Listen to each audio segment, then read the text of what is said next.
Plaçons-nous toujours dans ce chapitre numéro 1, qui est l'origine du génotype des individus que nous abordons en classe de terminale, spécialité terminale. Nous allons parler aujourd'hui de méiose et de brassage interchromosomique. Tout un programme. Alors la méiose, vous, élèves de terminale, vous savez ce que c'est. C'est une cellule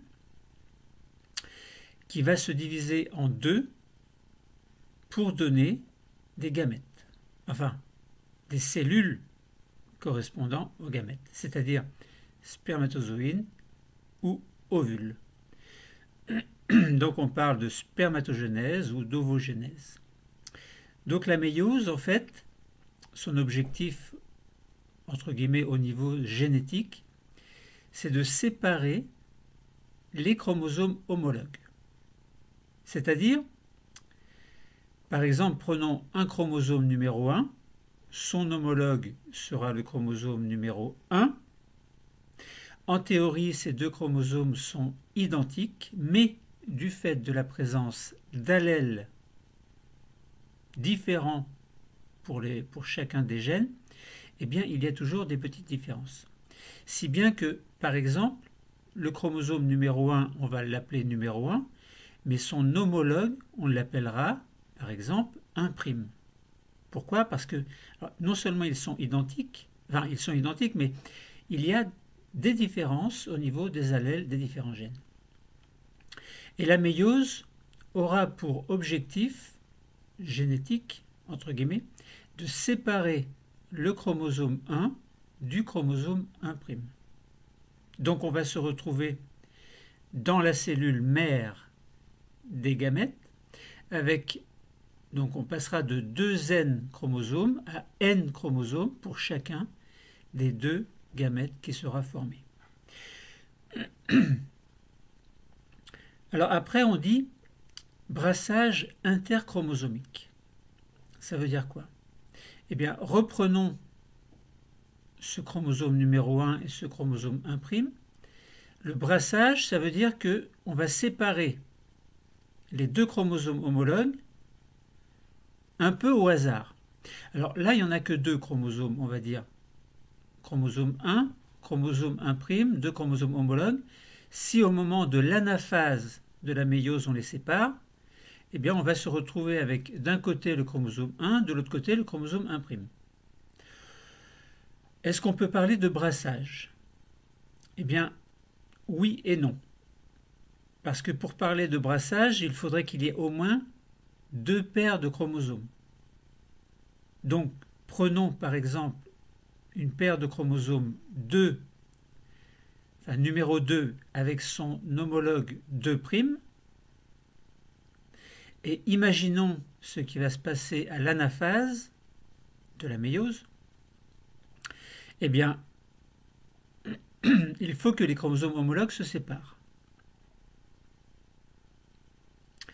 Donc, comment est-ce que l'on pourrait faire? Pas compliqué, puisqu'on sait que, par exemple, 1 va aller d'un côté, 1' va aller de l'autre côté. Oui, mais 2 et 2' vont aller où? Eh bien, au hasard, 2 va aller soit avec 1, soit avec 1'. Et donc, du coup, si par exemple 2 va avec 1, 2' ira avec 1'. Donc si 2 va avec 1, je répète, 2' plutôt va avec 1'. Mais si 2 va avec 1', alors 2' va avec 1. Et imaginons que vous mettiez une paire de chromosomes numéro 3. Imaginons 1 va avec, ou plutôt 2 va avec 1. 3' vont aller où? Eh bien, il y a plusieurs possibilités. Donc 3' peut aller avec 1 et 2, ou 3 peut aller avec 1 et 2.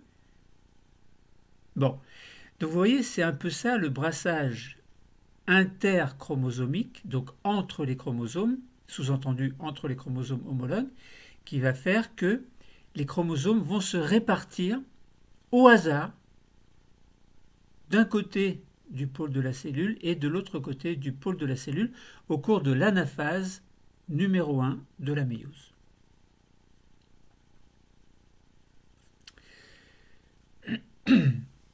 Alors, comment repérer ces chromosomes homologues? Eh bien, nous verrons tout à l'heure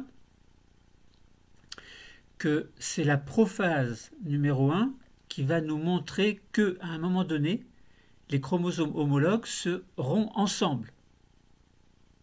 Donc, deux chromosomes homologues ensemble, on parle de bivalents.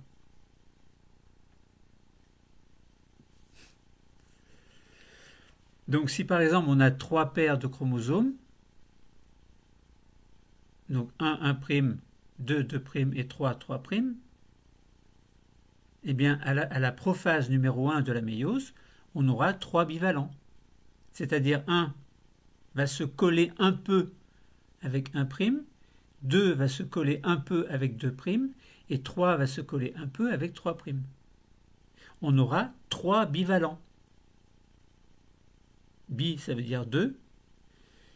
Valent, ça veut dire je ne sais pas trop quoi. Mais en tout cas, on aura les chromosomes homologues qui seront ensemble à la prophase numéro 1. Donc c'est ce que nous allons démontrer tout à l'heure sur un exemple concret.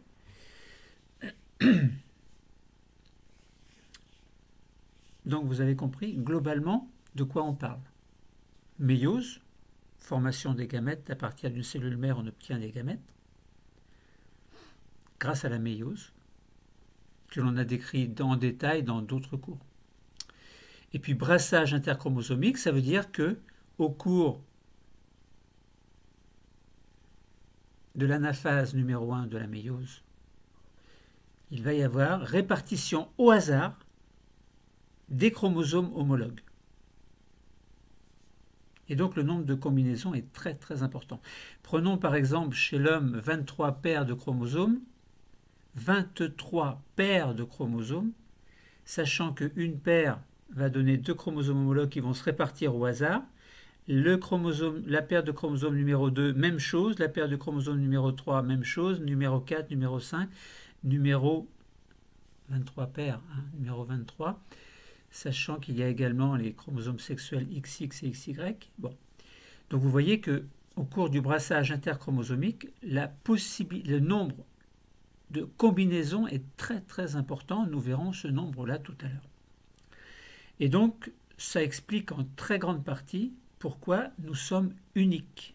Pourquoi il n'y a pas deux individus qui se ressemblent à 100%, mis à part les jumeaux, et sachant que les vrais jumeaux ont un matériel génétique pratiquement identique.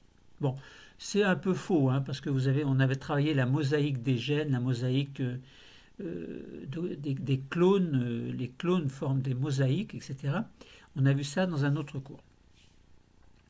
Bon, donc voilà, une fois que vous avez compris globalement de quoi il s'agit, si vous voulez, vous pouvez arrêter le cours. Connaissez les mécanismes de la méiose, sachez expliquer ce que c'est que le brassage interchromosomique et sachez expliquer pourquoi est-ce qu'on a des bivalents. Parce qu'il y a des petites séquences identiques et les chromosomes, et on verra dans l'autre cours la méiose et le brassage intrachromosomique. Et on verra qu'au cours de la prophase numéro 1, eh bien le fait que ces chromosomes homologues sont un petit peu accolés entre eux, du fait qu'il y a des séquences de l'ADN qui sont pratiquement identiques, donc ce rapprochement, lorsqu'il va y avoir une séparation, eh bien on va avoir des petits morceaux qui vont s'échanger, des petits morceaux d'ADN, donc de molécules d'ADN qui vont s'échanger, et là on aura un brassage intrachromosomique qui va amplifier encore le fait que chaque individu est unique, chaque gamète est unique en fait face à son concurrent qui provient de la même cellule mère. Bon. Donc voilà, donc j'ai pris un petit peu de temps pour expliquer de quoi il s'agit globalement, méiose et brassage interchromosomique. Maintenant, commençons le cours proprement dit. En fin de méiose, chaque cellule produite reçoit un seul des deux allèles de chaque paire avec une probabilité équivalente, bien entendu, puisque c'est le hasard qui parle dans ces conditions-là.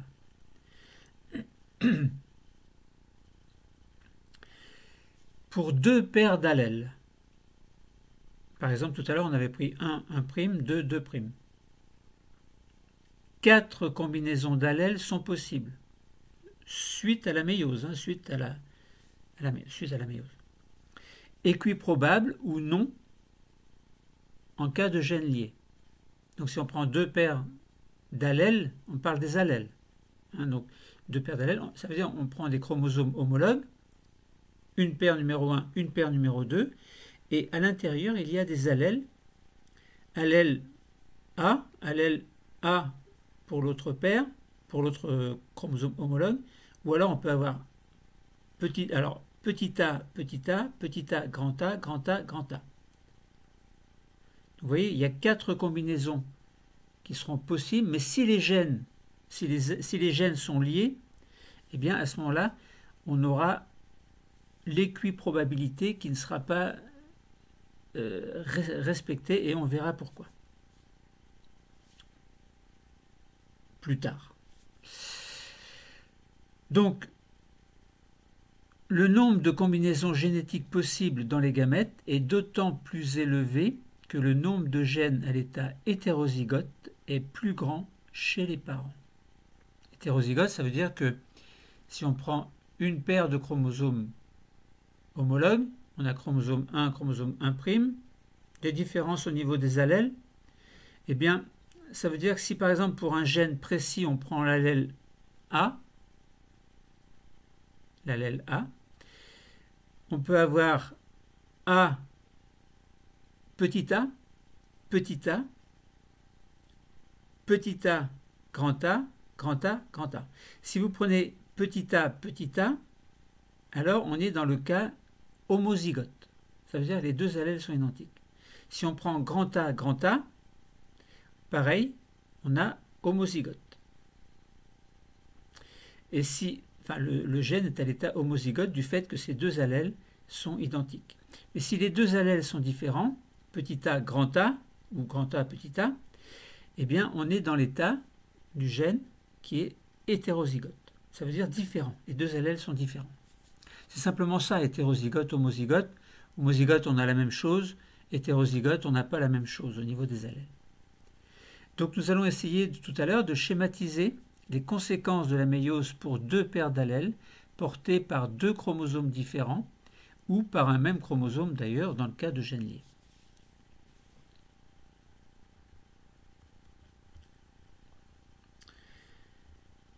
Alors,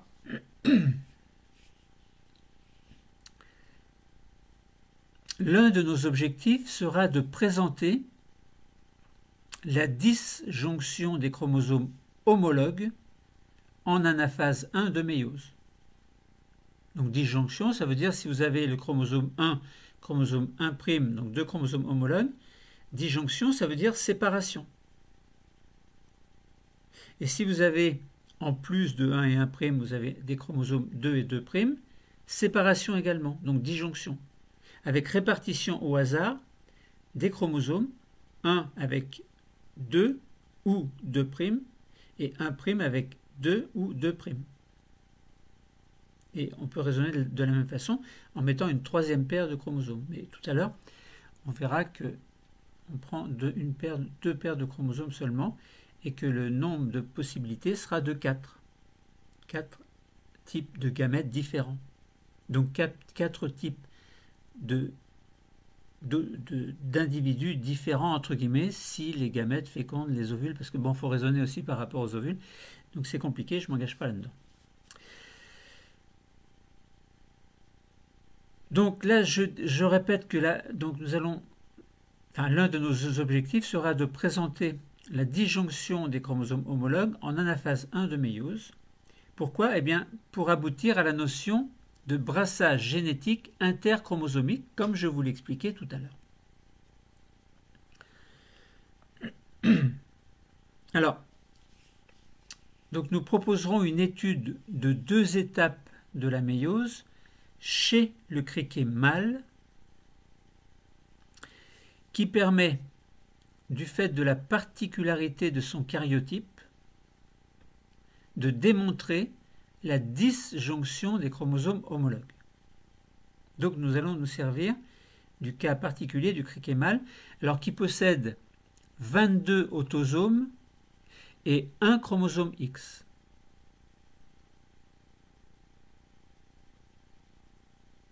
Un chromosome X. Vous tiltez? Ça veut dire qu'il a 22 autosomes, donc ça veut dire qu'il a 11 paires de chromosomes homologues, plus un seul X qui n'a pas d'homologue. La femelle, elle, comptera 22 autosomes, plus X et X, donc une paire de chromosomes X. Donc la femelle aura 22 autosomes plus une paire de chromosomes XX. Bizarre, non? Que le mâle n'ait qu'un seul X. Donc cette particularité va nous permettre de montrer la disjonction, de prouver en tout cas qu'il y a bien une disjonction de chromosomes homologues. Donc nous verrons ça tout à l'heure. Alors, petite parenthèse, donc pourquoi? Eh bien, puisque le nombre total de chromosomes est impair du fait de la présence d'un seul chromosome X, eh bien la disjonction des chromosomes homologues va apparaître puisque l'on va observer, puisque l'on ne va observer que 12 chromosomes, soit 11 autosomes plus X, donc 12 chromosomes, se séparent de 11 chromosomes. Donc nous allons voir, je répète, que puisque le nombre total de chromosomes est impair du fait de la présence d'un seul chromosome X, eh bien la disjonction des chromosomes homologues va apparaître, puisque l'on va observer que 12 chromosomes se séparent de 11 chromosomes. Donc ça veut dire que le chromosome X va se placer soit d'un côté, soit de l'autre. Donc s'il se place d'un côté, lors de la fécondation avec un ovule, on se retrouve avec XX, donc une femelle. Et donc de l'autre côté, il n'y aura pas de chromosome X à l'anaphase, suite à l'anaphase. Et donc lors de la fécondation avec un ovule qui possède X, on aura bien XX, donc on aura du coup un criquet femelle.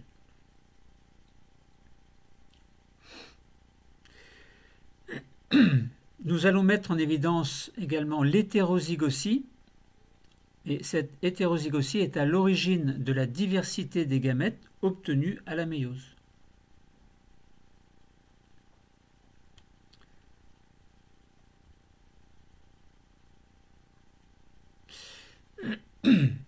Hétérozygosie, vous vous souvenez, je vous ai dit, grand A, petit a, ce ne sont pas les mêmes allèles pour un gène particulier.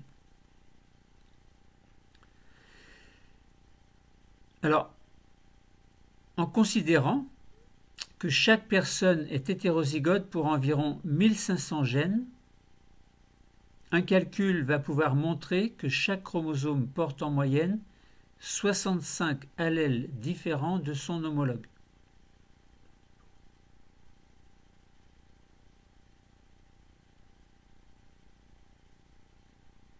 Donc, on considère que chaque personne est hétérozygote pour environ 1500 gènes.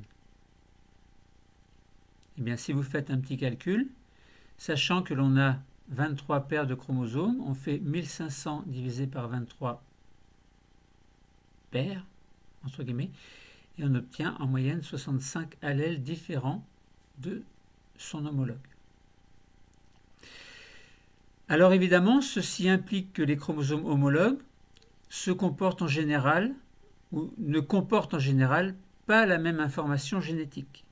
Évidemment, puisque des allèles sont différents. Et de ce fait-là, hériter de l'un ou de l'autre est un facteur de diversité pour un gamète donné.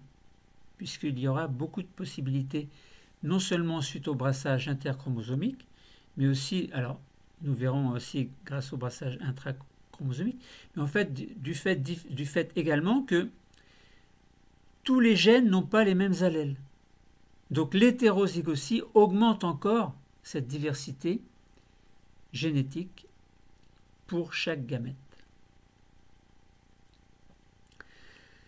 L'homozygosie, quant à elle, donc l'homozygosie, pour l'ensemble des gènes d'une paire de chromosomes, est un phénomène exceptionnel.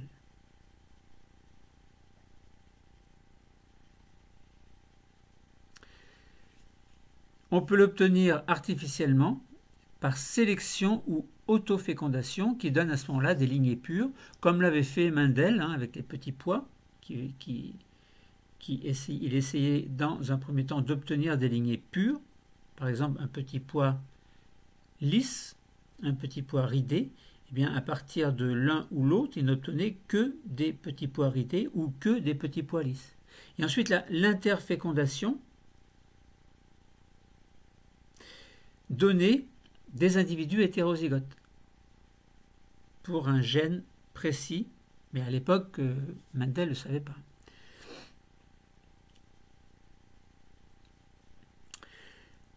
Ensuite, nous allons présenter un karyotype de drosophile qui va montrer les 4 paires de chromosomes, et nous verrons également le tableau de Sutton qui va montrer les nombres de combinaisons chromosomiques dans les gamètes associés au nombre diploïde de chromosomes. Donc nous ferons des petits calculs tout à l'heure qui vous montreront que la diversité est très importante. La diversité des gamètes est très importante du fait de ce brassage interchromosomique et du fait de l'hétérozygosie des allèles, des différents allèles. Donc tout à l'heure, je vous ai dit qu'il y avait 4 possibilités pour 2 paires de chromosomes. Eh bien, nous allons voir ces 2 possibilités, sachant qu'un schéma va être proposé et l'autre, vous pourriez vous amuser à le trouver, mais vous allez voir, c'est pas compliqué. Bon, ça c'est comme vous voulez. Quant au manuel que j'utilise, si vous avez le même, eh bien, vous allez voir que la disposition des paires de chromosomes en métaphase, alors la métaphase se situe entre la prophase et l'anaphase, eh bien, donc vous allez voir que la disposition des paires de chromosomes en métaphase et leur disjonction en anaphase conduit aux 2 combinaisons possibles. Par exemple, petit a va aller avec petit b, et de l'autre côté, grand A va aller avec grand B.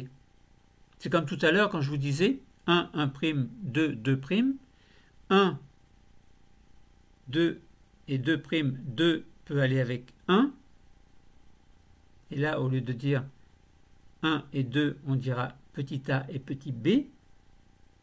Et de l'autre côté, on aura 2' avec 1' avec 2', par exemple. Donc là, on remplace le prime par grand A ou grand B. Donc là, on aurait 2 combinaisons. Petit a va avec petit b. Et de ce fait-là, obligatoirement, grand A va avec grand B. Mais on pourrait faire également petit a va avec grand B. Et de ce fait-là, grand A irait avec petit b. C'est pas compliqué, vous prenez 4 chromosomes, donc 2 homologues. Vous marquez, donc pour la première paire, vous marquez pour l'allèle, pour un gène particulier pour l'allèle, vous marquez petit a, petit b, grand B, pour la deuxième paire de chromosomes homologues. Et ensuite, lors de la disjonction, puisque vous avez petit a, petit a peut aller avec petit b ou grand B. Et de ce fait-là, grand A va aller avec l'autre. Si petit a va avec petit b, grand A va avec grand B. Et si petit a va avec grand B, grand A va avec petit b. faut pas se mélanger. Alors faites avec 3 paires de chromosomes, vous allez voir, c'est encore plus compliqué, mais ça va vous permettre de bien comprendre. Parce que vous prenez petit c, grand C pour la 3e paire de chromosomes homologues, par exemple. Vous pouvez même en faire avec 4. Hein. Petit a, petit b, grand B, petit c, grand C, petit d, grand D, petit e, grand D. Vous allez voir, vous allez vous y perdre complètement. Mais c'est amusant parce que ça permet de comprendre. Ça permet de préparer également le tableau de croisement.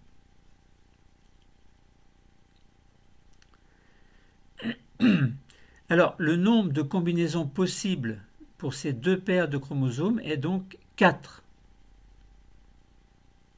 4.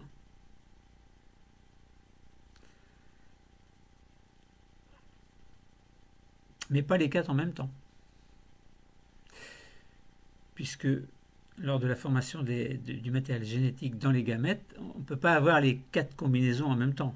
Ça veut dire qu'on aurait 4 spermatozoïdes ou 4 ovules qui auraient chacun une combinaison particulière. Par exemple, on aurait un spermatozoïde petit a, petit b, un autre petit a, grand B, un autre grand A, petit b et un autre grand A, grand B. Donc 4 combinaisons génétiques différentes réparties dans 4 chromosomes, dans 4 gamètes différents. Et ensuite, c'est lors de la fécondation, on aura des particularités. Si un ovule est petit a, petit b et un spermatozoïde est petit a, petit b, on aura donc au niveau des... lorsqu'il y a fécondation, donc au niveau de la cellule œuf, on aura petit a et petit b. Donc on sera dans 2 cas homozygotes pour les allèles. Mais on pourrait très bien aussi avoir, si par exemple petit a, grand B, bon bref, j'arrête l'explication, vous avez compris, qu'on a plusieurs possibilités génétiques réparties dans autant de chromosomes différents.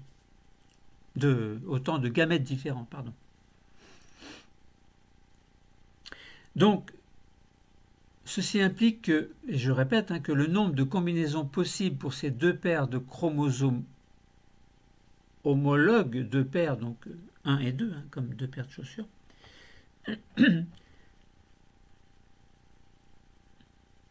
donc le nombre de combinaisons est de 4, et chacune des combinaisons ayant a priori la même probabilité d'existence, soit 25%.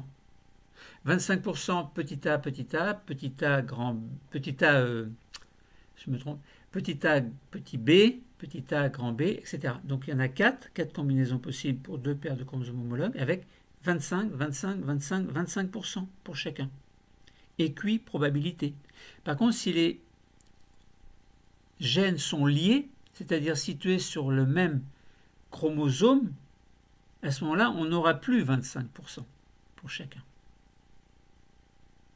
Enfin, on en reparlera parce qu'il y aura des recombinaisons. Bon, là, il faut faire intervenir également brassage intrachromosomique, donc j'en parle pas pour l'instant. Là, pour l'instant, on considère que si les gènes ne sont pas liés, on a 25%, et donc une équiprobabilité pour les 4 combinaisons possibles, donc pour les 4 gamètes possibles, que ce soit spermatozoïde ou ovule.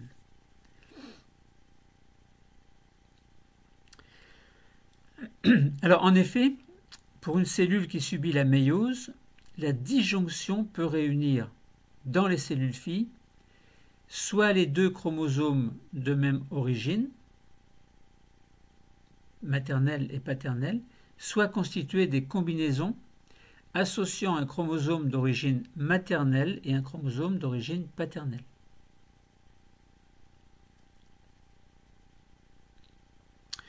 Alors après avoir établi que la relation mathématique entre le nombre petit n de paires de chromosomes et le nombre de combinaisons chromosomiques obtenues, 2 puissance n, eh bien l'application au cas de la drosophile où 2n égale 8 donne 2 puissance 4, soit 16 combinaisons, et l'application à l'homme, 2 puissance n égale 46, donne 2 puissance 23, soit 8 388 608 combinaisons possibles.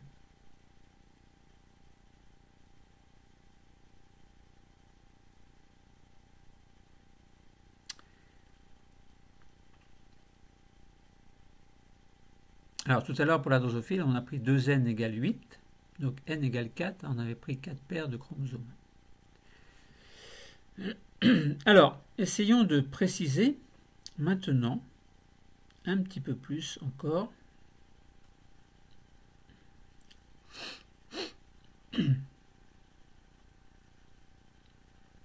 Bon, allez vous prendre un café, hein, il y a encore une petite explication. Mais déjà, globalement, hein, vous avez déjà compris l'essentiel. Alors, diaporama.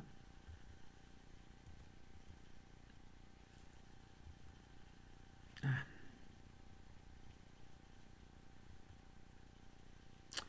Je vais y arriver ou je vais pas y arriver? Je vais y arriver. Toujours ces petits problèmes techniques. Alors, reprenons un petit peu les choses en expliquant d'une autre façon, mais vous n'êtes pas obligé de continuer hein, si vous avez compris globalement. Bon.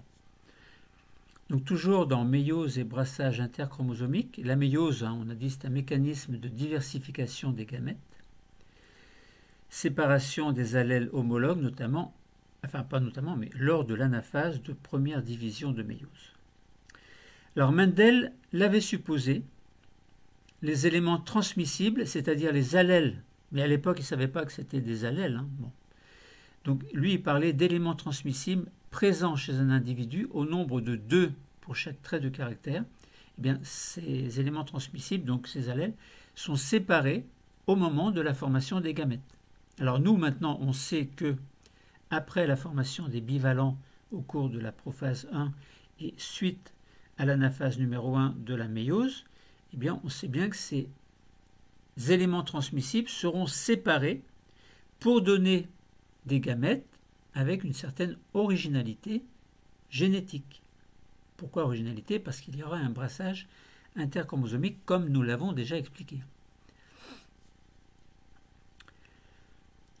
Donc formation des gamètes, donc séparation des éléments transmissibles, donc séparation des allèles. Par exemple, si on a dans la cellule mère grand A ou petit a grand A, eh bien séparation petit a grand A. Gamète numéro 1, gamète numéro 2 n'ont pas le même matériel génétique, même si la cellule mère avait par exemple petit a grand A, donc à l'état diploïde évidemment. Alors que les gamètes sont à l'état haploïde, donc ne possèdent qu'un seul chromosome de chaque paire.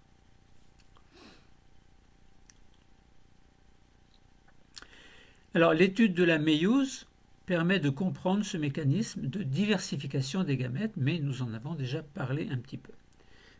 Là, l'objectif n'est pas de détailler l'étude de la méiose, c'est bien de faire la relation entre la méiose et le brassage interchromosomique. Et nous ferons pareil dans un autre cours avec la méiose et le brassage intrachromosomique, vous verrez, qui augmentera encore le fait que chaque individu, donc chaque gamète sera unique, donc chaque individu sera unique. Mais comment cette méiose peut-elle produire des gamètes génétiquement diversifiées? Nous l'avons déjà expliqué, hein, mais là nous reprenons un peu les choses. D'abord, il faut parler, parce qu'à l'époque de Mendel, on ne connaissait pas les chromosomes. Mendel a dit, bon, il y a des éléments transmissibles, des éléments... Bon, c'était quoi ces éléments? Eh bien, un petit peu plus tard, au cours de l'évolution, en 1903, eh bien, on a parlé de théorie chromosomique de l'hérédité, c'est-à-dire qu'on a fait intervenir les chromosomes dans les lois de l'hérédité. Et on fait la relation entre les allèles, donc ces éléments transmissibles, et cette théorie chromosomique de l'hérédité. Et ces chromosomes, en fait. Donc, relation entre les allèles et les chromosomes. Maintenant, on le sait, il y a allèle, donc un gène, et chromosome. Donc Sutton, en 1903, est le premier à établir une corrélation entre le comportement des chromosomes lors de la méiose et celui des éléments transmissibles, supposés par Mendel lors de la formation des gamètes.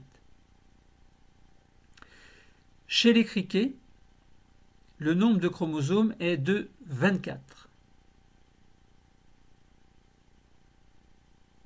Vrai ou faux? Alors, ça dépend. C'est vrai chez la femelle. Il y a 22 autosomes plus 2 chromosomes sexuels XX. Donc 22 plus 2 égale 24. Donc on aurait 12 paires de chromosomes homologues. Mais chez le mâle ne possède qu'un seul chromosome sexuel, un seul X. Donc il a 23 chromosomes au total. Et non pas 24 comme chez la femelle. Alors c'est important à comprendre ça.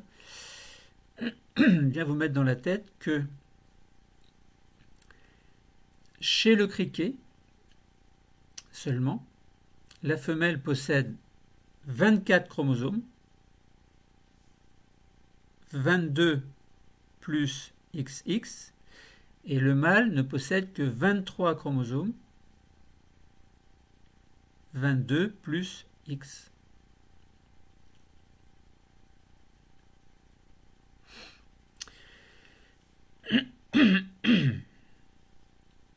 Alors, en étudiant la formation des cellules sexuelles de criquets mâles,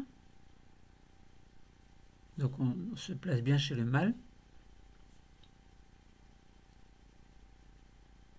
Alors, cellules sexuelles, c'est quoi? C'est ovules et spermatozoïdes. Maintenant, quand on parle de cellules sexuelles de criquets mâles, ce n'est pas l'ovule. Ce sont les spermatozoïdes. Donc, en étudiant la formation des spermatozoïdes de criquets mâles, Sutton observe la prophase numéro 1 de la méiose.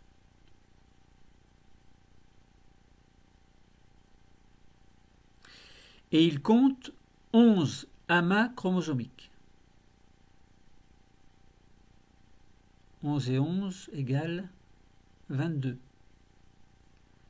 Donc il ne compte pas globalement 22 chromosomes, enfin oui et non, mais il voit vraiment 11 amas chromosomiques. Et il s'aperçoit que chaque amas est constitué par 2 chromosomes qui sont un petit peu ensemble. Et on parle de bivalents. Lui dit ce sont des bivalents. Donc il en conclut que chaque bivalent correspond à l'association d'un chromosome paternel et d'un chromosome maternel.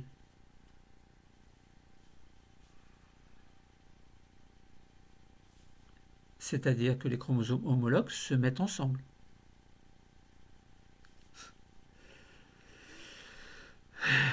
Il faut réfléchir. Hein. Alors, qu'en conclut Sutton? Eh bien, il en conclut que chaque bivalent correspond à l'association d'un chromosome paternel et d'un chromosome maternel. On l'a déjà dit. Les gamètes finalement formés ne comportent qu'un seul chromosome de chaque type avec ou sans chromosome X. Donc 11 bivalents. Donc séparation, 11 chromosomes d'un côté, 11 chromosomes de l'autre. Et le chromosome X, lui, il va où? Bien, s'il va là-haut, il ne va pas en bas. Donc s'il va dans un gamète, le gamète aura X, et lors de la fécondation avec un ovule qui possède X, on obtiendra XX, et donc du coup on aura une femelle. Mais si le chromosome X donc, va en haut et ne va pas en bas, enfin de l'autre côté, suite à l'anaphase, eh bien on se retrouve avec 11 chromosomes qui ne possèdent pas X comme copain. Et donc du coup lors de la fécondation de ce spermatozoïde, enfin lorsque ce spermatozoïde va féconder un ovule, on n'aura que 11 plus un seul X qui proviendra de l'ovule, et donc on obtiendra une femelle. Voilà l'intérêt des études de Sutton. c'est de s'apercevoir que des bivalents se forment à la prophase et qu'à l'anaphase, ces bivalents se séparent. Il a mis en évidence le fait qu'il y a 11 bivalents. Il a mis en évidence donc le fait qu'il y a une séparation de ces bivalents à l'anaphase et que le chromosome X se trouve soit d'un côté, soit de l'autre, mais pas des deux en même temps. Donc essayez de trouver maintenant une image sur Internet de prophase 1 de méiose chez le criquet. Et vous allez observer qu'il y a des chromosomes homologues qui sont appariés, et chaque appariement, chaque groupe, chaque binôme en fait de chromosomes formera ce que l'on appelle un bivalent. Donc on a bien ces bivalents qui se forment en prophase numéro 1, aussi bien chez le mâle, aussi bien chez la cellule mère qui donnera soit les ovules, soit les spermatozoïdes.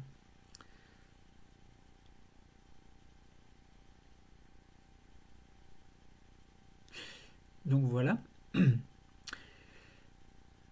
Donc, alors, ces bivalents, donc ce rapprochement des chromosomes homologues nous propose dans le cours suivant ce qui va se passer, donc des échanges intrachromosomiques.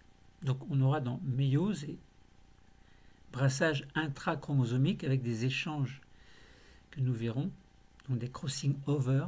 Je vous prépare un petit peu le terrain. Donc voilà, vous avez compris, prophase 1 de méiose chez le criquet, donc des bivalents se forment avec un chromosome X qui se retrouve tout seul ou qui ne sera pas présent, si vous avez compris. Maintenant, essayez de trouver une image d'anaphase numéro 1 de méiose chez le criquet mâle. Tout à l'heure, pareil, prophase 1 de méiose chez le criquet femelle, chez le criquet mâle. Vous pouvez également en trouver chez le mâle et chez la femelle et comparer les deux.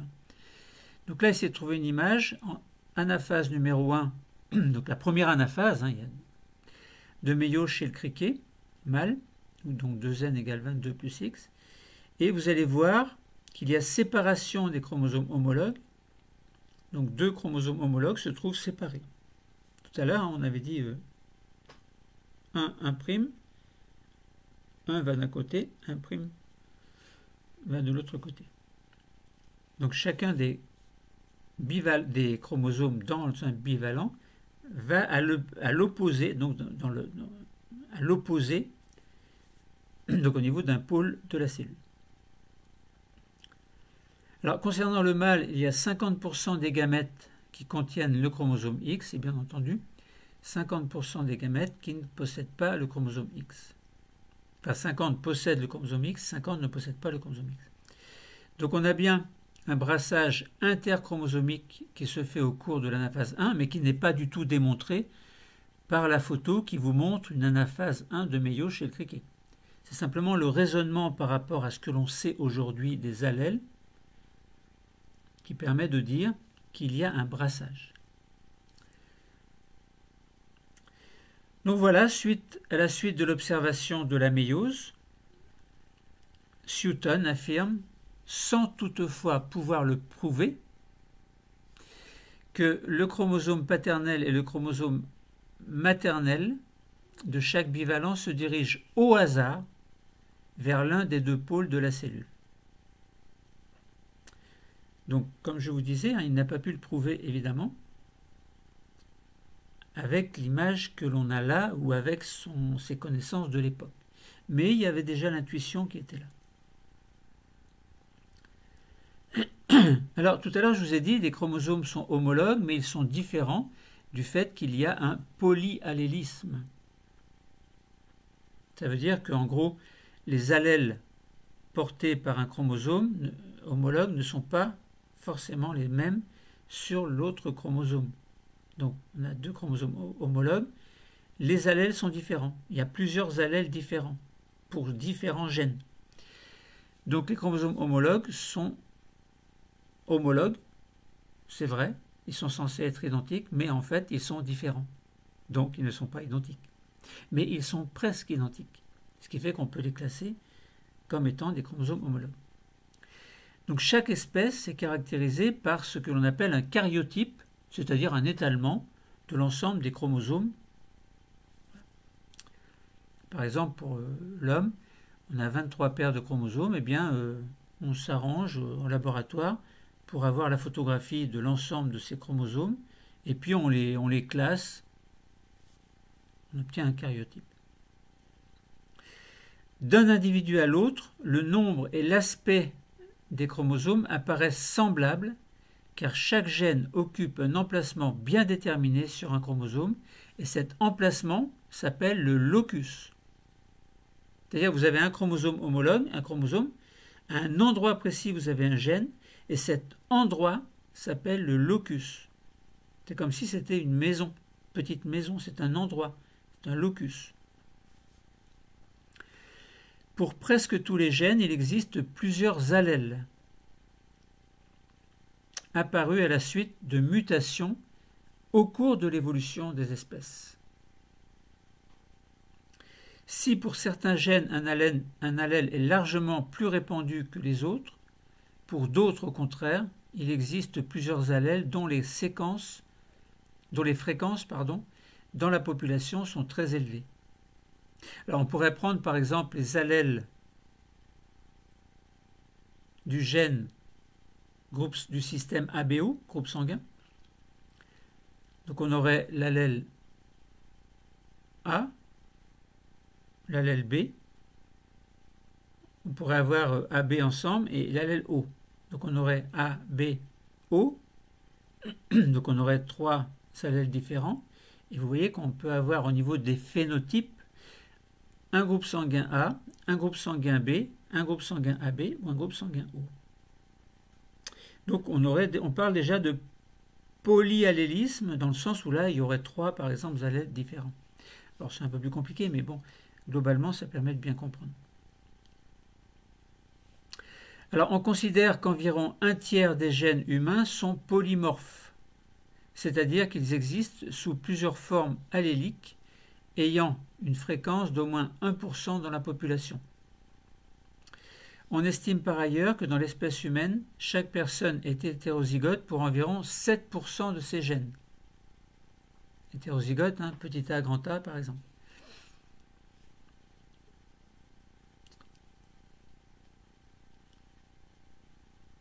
Donc 7% des gènes hétérozygotes. Si l'on retient le nombre de 23 000 gènes pour le génome humain, cela signifie que chaque individu est hétérozygote pour plus de 1500 gènes. Cette hétérozygotie provient du fait que dans chaque paire de chromosomes homologues, l'un est d'origine maternelle et l'autre, son homologue, est d'origine paternelle.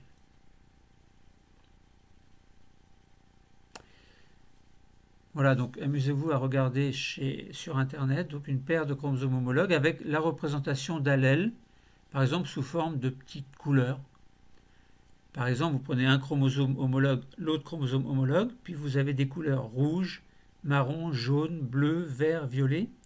Et sur l'autre chromosome homologue, vous auriez par exemple rouge, violet, au lieu du jaune, on aurait du orange, au lieu du bleu clair, on aurait du bleu foncé.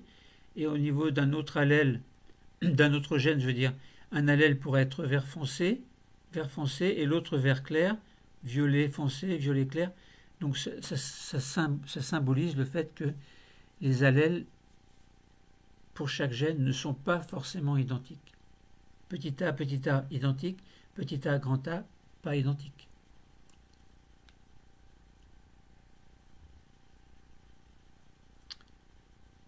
Ah, problème technique encore. Ah oui. Prenez un café.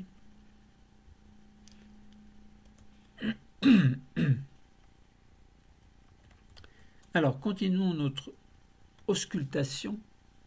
Bon, c'est pas une auscultation, je ne sais pas pourquoi je dis ça. Essayons maintenant de voir ou de montrer que la disjonction, donc une disjonction indépendante des chromosomes homologues de chaque paire. La disjonction les disjonctions sont indépendantes, ça veut dire elles vont être variées, entre autres. La conséquence logique de l'affirmation de Schouten, c'est que les gamètes produits par un même individu n'auront pas tous les mêmes combinaisons de chromosomes. Alors les chromosomes homologues seront séparés, on respectera le fait qu'on a toujours un certain nombre de chromosomes homologues en quantité et en qualité, entre guillemets, il y aura une différence, petite différence au niveau génétique. Donc on n'aura pas les mêmes combinaisons d'allèles. Alors, essayons de le montrer. Donc montrer une des disjonctions possibles des chromosomes pour une cellule à 2n égale 4 chromosomes. Alors 2 fois petit n, ça veut dire n égale 4 sur 2, n égale 2. Donc 2 paires de chromosomes homologues. N représente le nombre de paires de chromosomes. Donc nous allons essayer de montrer le brassage interchromosomique au cours de l'anaphase. Nous allons voir que les chromosomes d'un bivalent vont se séparer au hasard vers les pôles de la cellule au cours de cette anaphase. Et nous verrons en conséquence donc une première possibilité de combinaison allélique. Et ensuite, nous verrons qu'il y a une deuxième possibilité, comme on l'a dit tout à l'heure. Vous vous souvenez, 1, 1', 2, 2', 1, 1', 1 avec 2 ou 1 avec 2'. Là, on dira grand A, petit a, grand B, petit b. Alors, donc, une paire de chromosomes homologues, une deuxième paire de chromosomes homologues. Pour un gène particulier, on aura les deux allèles petit a ou grand A. Donc petit a ou grand A, un chromosome, deux homologues, petit a, grand A, chromosome homologue 1, 2, petit b, grand B. Donc faites un petit dessin, vous faites deux petites barres et vous marquez petit a, grand A. Vous faites une deuxième paire de chromosomes homologues, plus grand. Et vous marquez petit b, grand B. Et ensuite, vous faites la disjonction à l'anaphase. Donc vous auriez petit a doit se mettre soit avec petit b, soit avec grand B.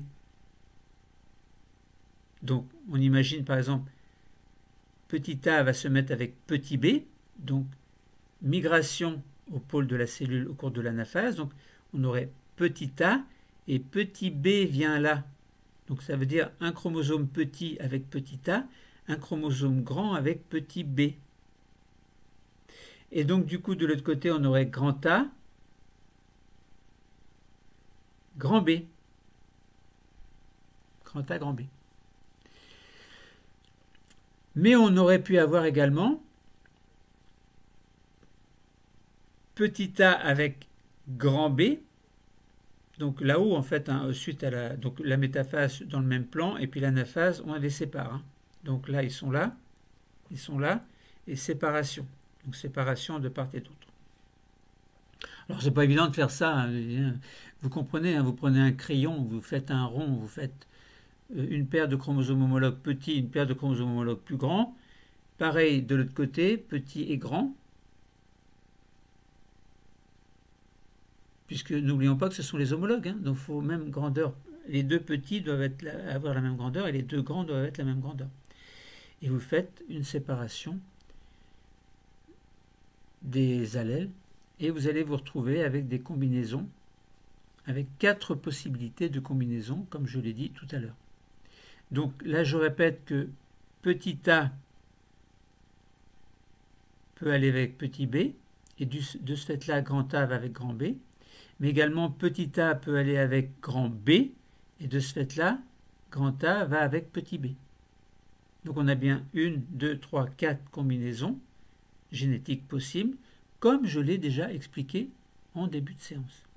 Et donc un spermatozoïde numéro 1, un numéro 2, un numéro 3, un numéro 4, Et les 4 combinaisons représentées sont bien dans 4 possibilités de formation de cellules œufs lors de la fécondation, en considérant les ovules également. Là, ce qui se passe dans les ovules, ce serait la même chose.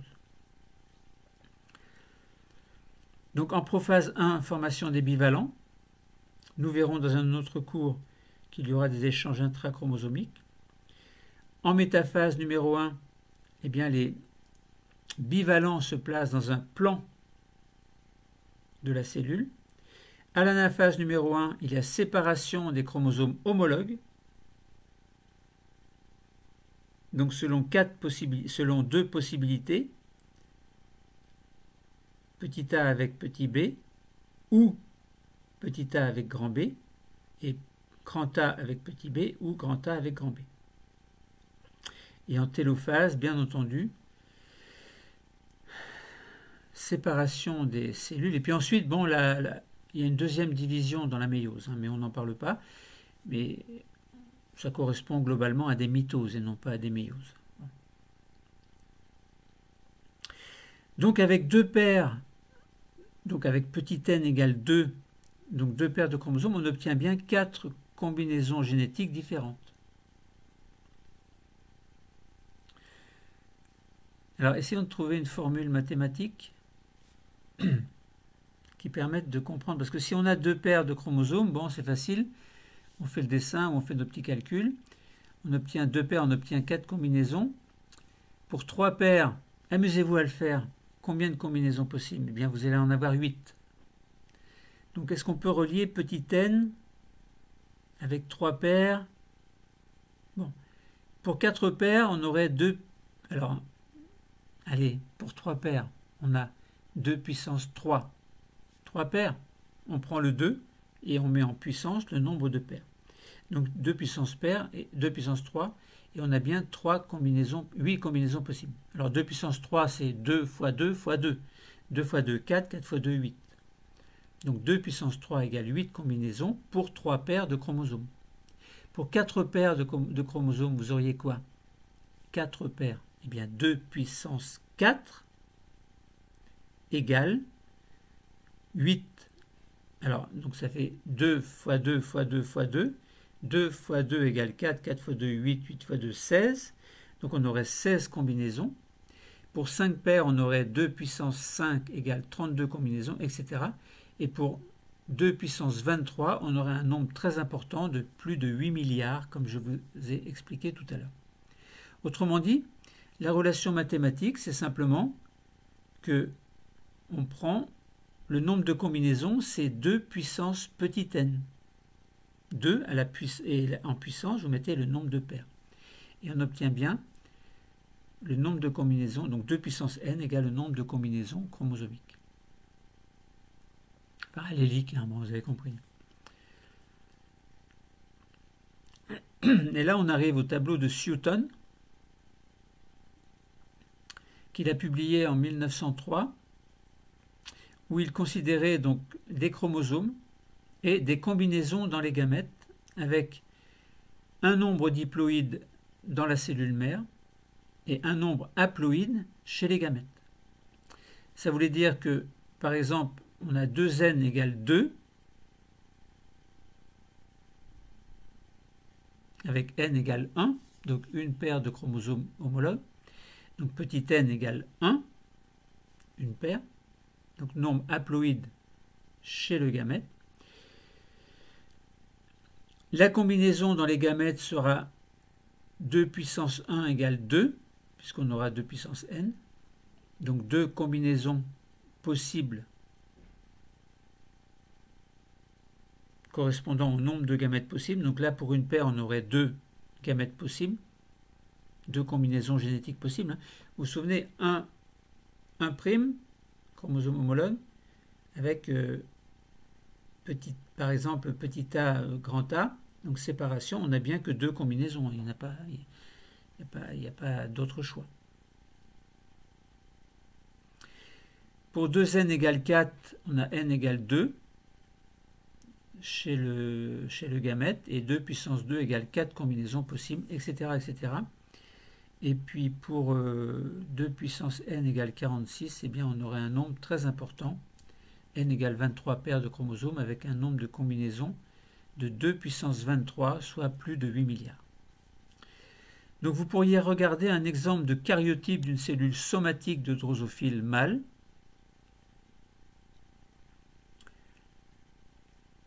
Alors attention, je parle de drosophile mâle, je ne parle pas de criquet mâle. Donc n varie selon le nombre d'espèces, et là par exemple on aurait un certain nombre, 1, 2, 3, 4 combinaisons, pas combinaisons mais nombre de chromosomes chez la drosophile.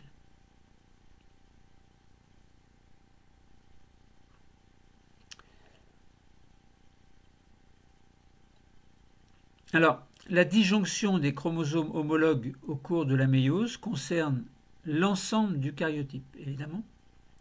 Sachant que le nombre de chromosomes varie d'une espèce à l'autre, Sutton comprend bien que la diversité des gamètes du point de vue de leur équipement chromosomique dépend du nombre de paires de chromosomes des cellules qui subissent plutôt la méiose. Donc voilà, combinaison des gamètes, on a bien un brassage interchromosomique, et cette grande diversité des gamètes au cours de la division, notamment au cours de l'anaphase 1, sera complétée par le brassage intrachromosomique que nous verrons un petit peu plus tard dans un autre cours. Donc vous êtes capable maintenant de schématiser une autre anaphase possible pour la méiose présentée dans un document de votre choix. Vous pouvez indiquer le nombre de combinaisons possibles pour 2 paires d'allèles, ou vous pouvez également vous amuser à faire 3 paires de chromosomes homologues, évidemment. Vous avez toutes les possibilités et vous faites le raisonnement en termes de probabilité de combinaisons, évidemment, puisque ce ne sont que des probabilités. Quand on dit il y a 4 combinaisons alléliques, génétiques possibles, donc 4 gamètes possibles, évidemment, ce n'est pas forcément à chaque fois la même chose, notamment au niveau de la répartition, au niveau du croisement lors de la fécondation. Bon, ça, j'en parle pas. Donc vous pouvez déterminer la diversité des gamètes possibles engendrées par ce processus dans le cas d'une drosophile et dans le cas de cellules, dans le cas de l'homme. Ouh, je commence à fatiguer moi, je commence à bafouiller à la fin. Bon, la fin, ne tenez pas compte trop de la fin parce que je bafouille. Bon, et bien voilà, vous avez compris que si on fait un petit bilan, toujours ces problèmes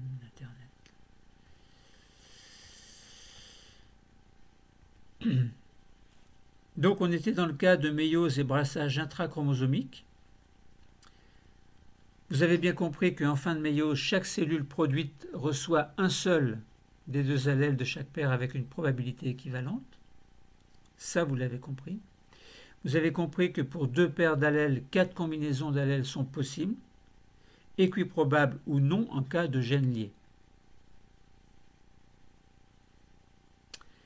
Ça, on le verra plus tard. Et vous avez compris que le nombre de combinaisons génétiques possibles dans les gamètes est d'autant plus élevé que le nombre de gènes à l'état hétérozygote est plus grand chez les parents. Donc voilà, méiose, brassage interchromosomique, grande diversité, une unicité génétique dans pratiquement toutes les cellules œufs, et donc ce qui explique en grande partie l'unicité des individus, que ce soit chez les humains, chez les animaux ou chez les plantes. Eh bien, je pense que le cours est terminé. Merci d'avoir eu toute cette patience et à très bientôt pour un autre cours. Alors je souris exagérément toujours à la fin pour une petite photo finale.